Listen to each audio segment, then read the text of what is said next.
안녕하세요, 여러분. 그동안 뉴스가 좀 뜸했는데요.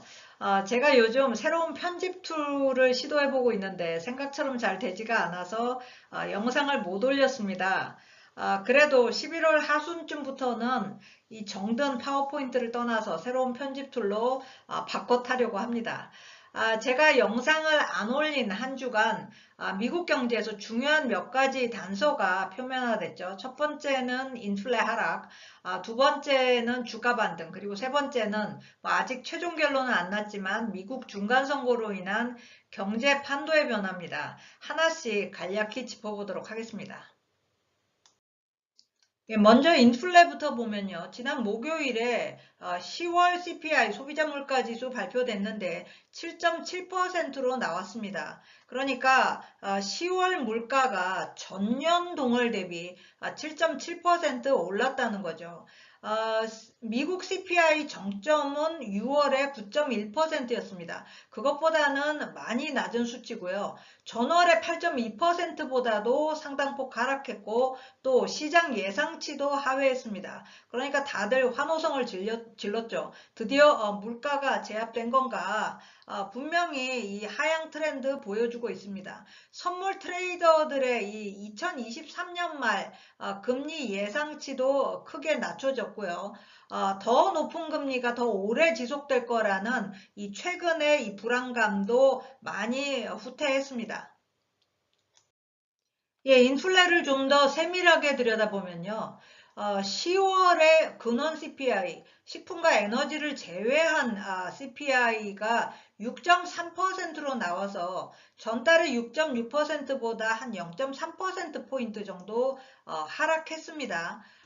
차트를 보면은 이 위에 있는 게 10월의 추세고요. 아래쪽이 9월 추세인데 근원 재화 그리고 이쪽이 의료 서비스 물가입니다.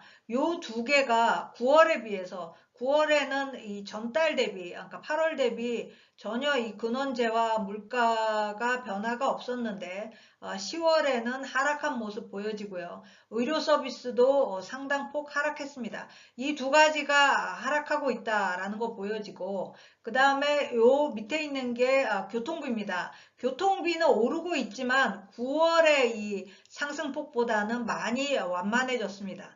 그런데 이제 문제는 거주비입니다. 쉘터 또는 하우징이라고도 부르는 이 거주비는 코아 CPI의 압도적인 항목입니다. 가장 많이 차지하는데 3분의 1 정도를 차지하는 항목인데 이 쉘터를 보면은 9월에 비해서 10월이 오히려 더 늘었습니다. 그러니까 거주비 상승은 오히려 가속화되는 거 아닌가 뭐 이런 생각도 할 수 있는데 사실은 그렇지 않고요. 월세와 집주인의 상응 월세 이게 이 거주비에서 가장 많이 차지하는데 이것은 각각 한 0.1%포인트씩 떨어졌습니다. 그런데 이 호텔비가 급등을 했습니다. 여기 호텔비, 뭐 모텔비, 기숙사비 다 거주비에 들어가는데 호텔비가 리오프닝 덕분에 급등을 해서 한 5.5% 정도 올랐습니다.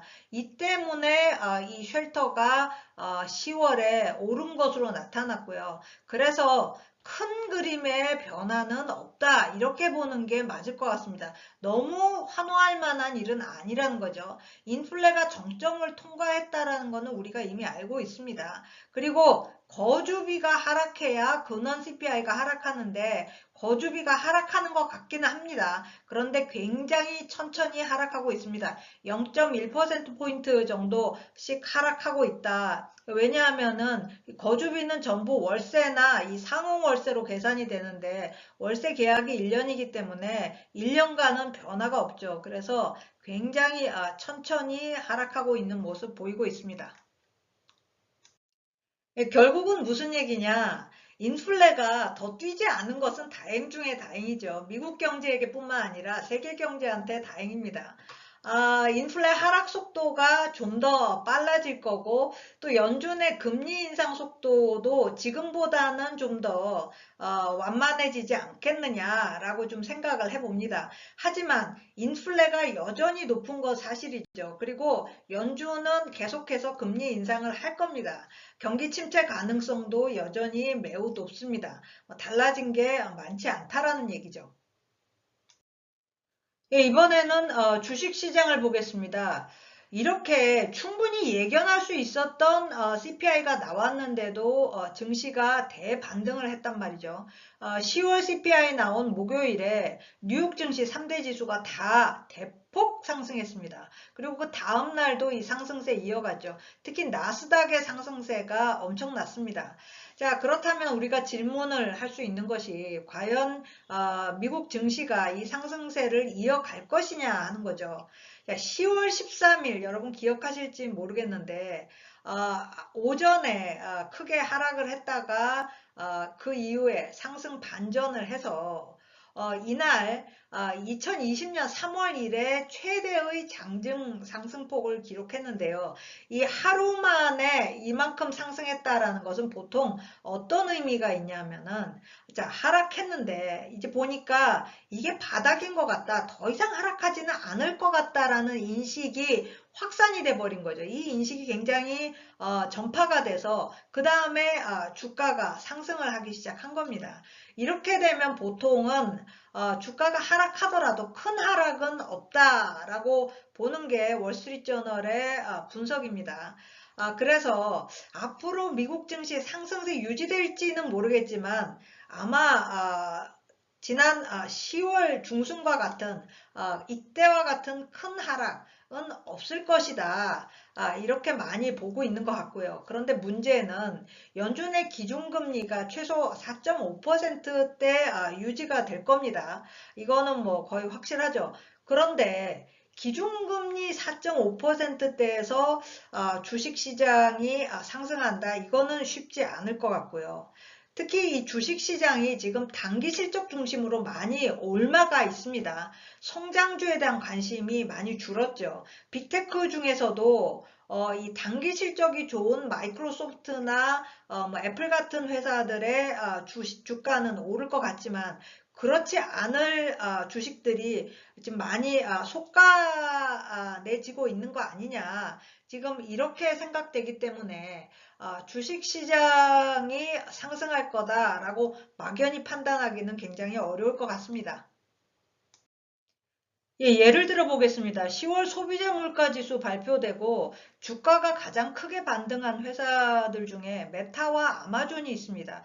이 회사들의 주가가 상승세 이어갈 수 있나를 한번 살펴보면요. 메타는 수익률이 높은 회사입니다.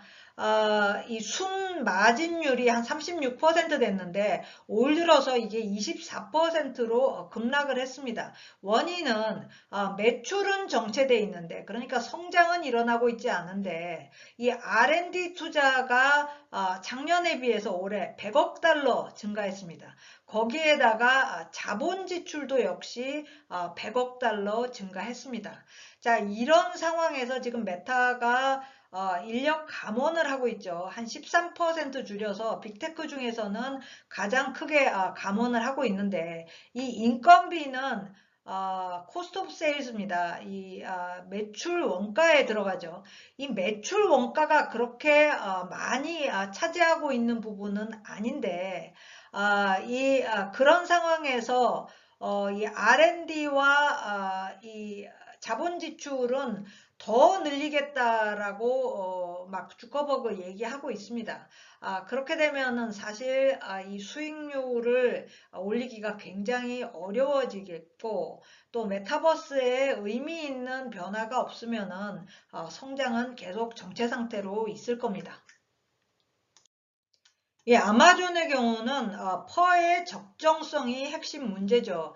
아마존은 메타와는 반대입니다. 이 수익률은 낮고요. 성장성은 높은 편입니다. 소매사업 성장성은 높지 않지만 클라우드가 빠르게 성장하고 있죠. 하지만 지난 12개월간 주가를 보면 주당 수익의 평균 81배 가격으로 거래가 됐습니다. 자, 퍼가 81배. 자, 5년간 연평균 성장률을 10%로 잡아도 지나치게 높은 퍼를 가지고 있다.